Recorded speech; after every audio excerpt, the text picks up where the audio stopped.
نبی فرمائی د پلار مخته کتل عبادت دی د عالم مخته کتل عبادت دی د عالم سره مصافحه داسې ده لکه ته چې زما سره مصافحه کې د عالم سره ناسته داسې ده لکه ته چې زما سره ناسې او څوک چې زما سره په دنیا کې کینی دا به په ورځ د قیامت باندې زما سره ناستي د عالم سره ناسته داسې ده د الله نبی وایي لکه ته چې زما سره ناستې او څوک چې زما سره کینی نو په ورځ د قیامت به زما سره نتیجه دا راوځي چې کم سړی د علماو سره ناست دی په ورځ د قیامت به د رسول الله مبارک علیه الصلاة والسلام سره ناستي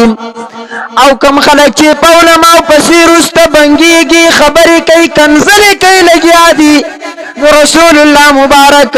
حضرت ابو بکر صدیق فرمایي یو شپه ودې ما خوب وینم رسول الله مبارک راغې د لاس نه ونیولم یو طرف ته بوتلم جهنم را تراوخودو بعضې خلکو شکلونه د خنزیرانو په شان دي د جهنمیانو وینې زوی بهس کړې وایي ما تپوس وکړه چې یا رسول الله دا راته ووایه دا کوم خلک دي وایي رسول الله مبارک راته وفرمایل چې ابو بکر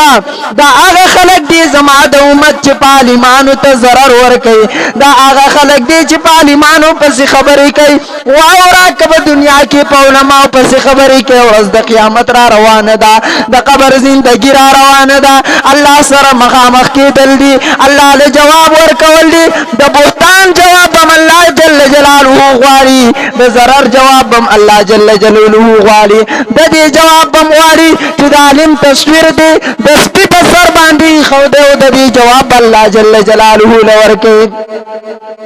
حضرت علی کرم الله وجهه فرمای یو پیر حضرت علی کور تراغه جاری بی بی فاطمه و عائشہ رضی اللہ تعالی عنہ ناستی دی تپوس کے علی ولی جالی حضرت علی ورته ماته رسول الله مبارک حدیث را رسیدلې ده چې الله جل جلاله بد هغه خلق وکاله هغه عبادت چې قبول شوی ختم کی څوک چې په ورځو کې د عالم دین نه د دین خبر وانوري وای بیا دی پاسې دل په مونږ باندې ودرېدل دعا وکړه چې یا الله پاکا هغه غرونو ته ستا د دین دعوت ستا کلام ورسه کوم غرونو کې چې د علم والا نه چې الله هغه خلقو د وکال عبادت چې کوم قبول شوی تبا نشي دوباره الداد حضرت علی کرم الله وجهه دعا الله قبول کړل چې د غرونو ته او دې شرو دشتو ته الله جل جلاله د خپل دین د خپل قرآن حدیث دعوت را ورساو